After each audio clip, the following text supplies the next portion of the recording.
কবিতা পাঠের সময় এখন। কবি আলোক সরকারের কবিতা পাঠের মধ্যে আছি আমরা।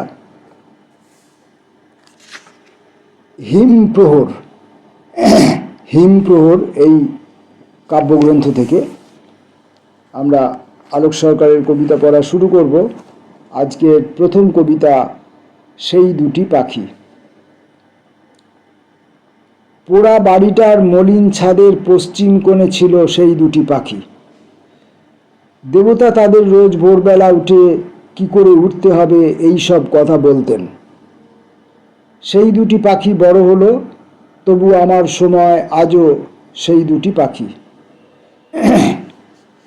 সন্ধ্যাবেলার একটি শিখার মতন যখন আকাশ শুনি অমলিন কণ্ঠ, মগ্ন সেই দুটি পাখি ধু ধু জ্যোৎস্নার স্থিরতা কাঁপায় অমোঘ উচ্চারণে।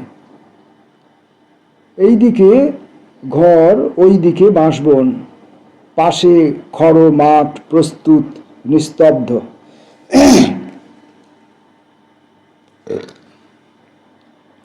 যে কোনো খড়ের ভিতরে নিথর মৌলিক জাগরণ। আম গাছটায় যখন রাত্রি নামে, ভয়ে আনন্দে উত্রল কাঁপি। কি ভীষণ জানি, আম গাছটার অন্ধকারের ভিতরে লক্ষ মশাল সহজ জ্বালালো। আম গাছটার, জাম গাছটার, এমনকি ম্লান গন্ধরাজের ভিতরে অমোঘ সেই দুইটি পাখি।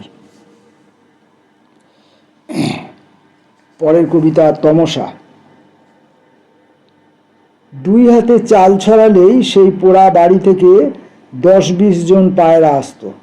গাঢ় কালো রং, যেন ভৌতিক অমাবস্যার।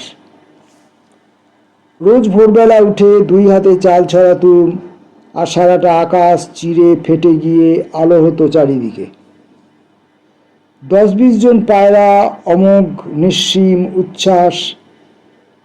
কোন দিকে যাবে, কোন দিকে প্রেত সিঁড়ি, চুনবালি খসা হা হা করা ছবি, অন্ধকারের ভিতরে শীতল কঙ্কাল, নাকি স্থির স্তব্ধতা, যেন স্তরীভূত বিদ্যুৎ।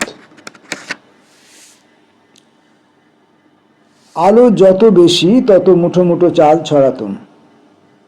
আলো যত বেশি তত প্রকাশিত কৃষ্ণচূড়ার উদ্যত লাল, টগর গাছের উচ্ছ্বাসী সরলতা। 10-20 জন পায়রা আসত, অমাবস্যার অন্ধ আদেশ কৃষ্ণচূড়ার টগর গাছের পাশাপাশি, আর তারপর সেই অমোঘ ক্ষমতা ফিরে যেত, সে কি জাগ্রত ক্রূর দন্তিল তমসায়।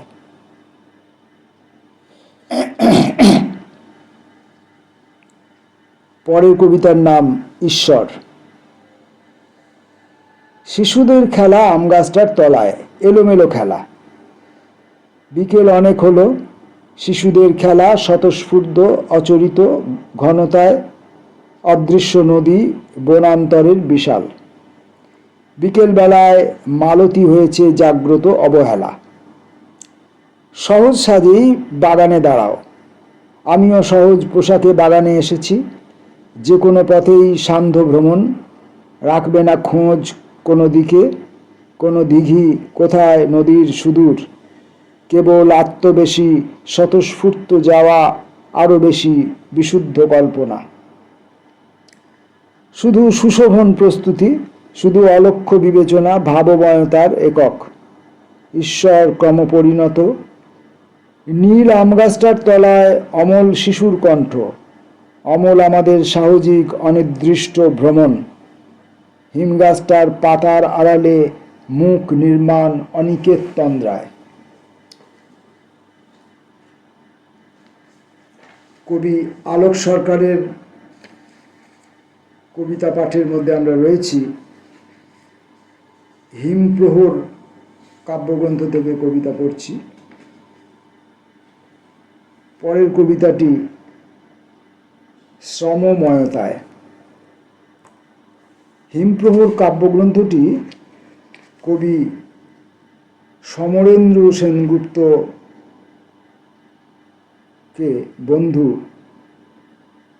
বন্ধু কবি সমরেন্দ্র সেনগুপ্তকে উৎসর্গ করেছিলেন। বইটি সম্পর্কে এই সামান্য তথ্য পাওয়া গেল। শ্রমময়তায়।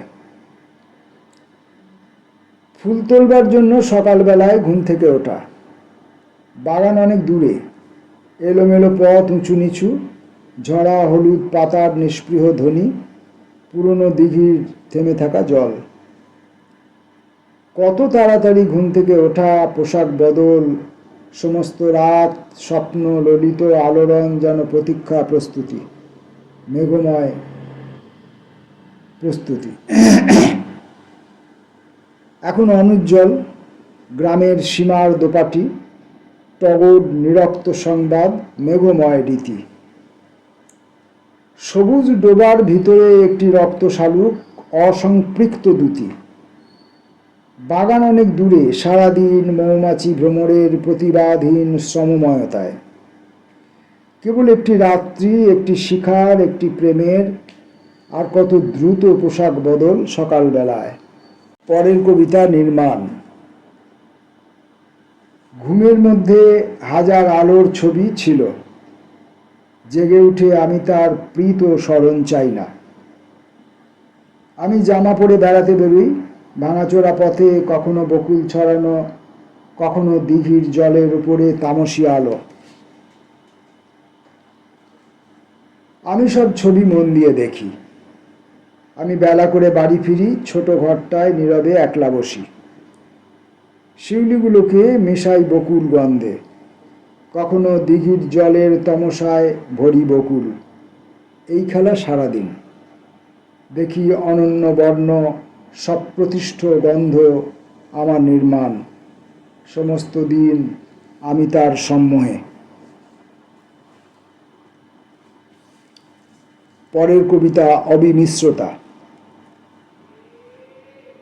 অন্ধকারের ভিতরে তোমার মুখ, নিস্তব্ধতা।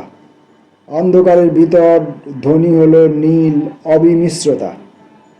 প্রতিষ্ঠ, অকলুষ, একটি দিনের অনুপস্থিতি, ঋজু, ইঙ্গিতবহ। বৈশাখী মাঠ, কিশোর বেলার নাকি উর্মিল দিঘি, আলোর নৌকো, অনির্দেশিত শিখা। বটগাছটার পাশে সরু গলি, দ্বিতীয় পৃথিবী, নয়নতারার রক্ত জবার। অন্ধকারের ভিতরে কোথায়, ঠিক কোনখানে নিস্তব্ধতা? জাগ্রত সম্ভার, সংস্কারহীন প্রণয় অর্ঘ্য, অকল্প নির্মাণে রীতিবিহীনতা, ভাষাবিহীনতা।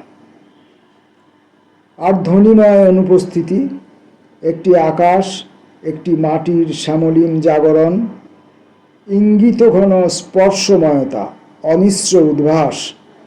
অন্ধকারের ভিতরে তোমার মুখ।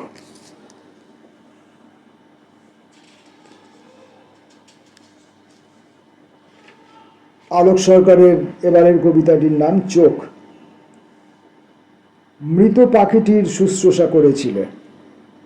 তখন ভোরের আলো উজ্জ্বল নয়, অনিকেত নীলে একটি শিখার কম্পন, পরে দ্বিতীয় শিখার। অনিবারণীয় প্রয়াস, কিশোর শপথ জ্বালানো। মৃত পাখিটিকে দেখতে পাওনি। আলোর ভিতরে সরোবর হলো, ম্লান রৌদ্রের ভিতরে রক্তকমল। কত সহজের ভুলে যাওয়া। সাদা তোমার পথের বকুল ঝরল, শিউলি ঝরল, এইসব স্বাভাবিক। দুপুরবেলায় চারিদিক ঘিরে মেঘময় জল, অলস বাধিত হাওয়া। শুধু যাওয়াটুকু অবিচল। আর দায়িত্ব সচেতনা, ভালোবাসা, মুখ রীতি। রাত্রিবেলায় পান্থশালার হিম আলোচনা, বিদেশি পথিক, কাঙ্ক্ষিত স্নেহ প্রীতি।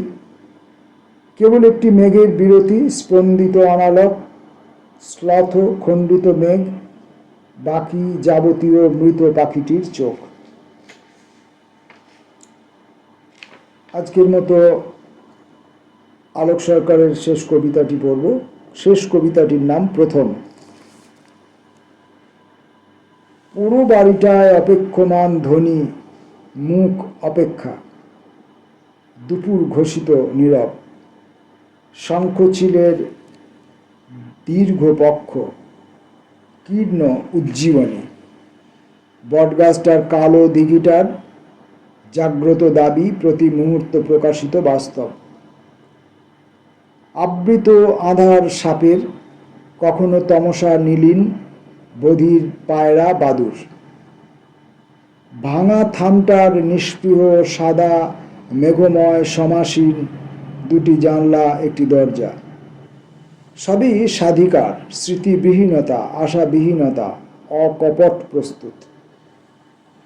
ঘোষিত দুপুর স্মৃতিময়, পীত অনুষঙ্গের প্রতিবিম্বিত অমা। পুরো বাড়িটার অমল অন্ধকারের ভিতরে প্রথম অনন্য আলো, অকলুষ কল্পনা, ক্রমবিকশিত গোলাপ, অপেক্ষমান আয়োজন, সাদা বিশুদ্ধ বিবেচনা।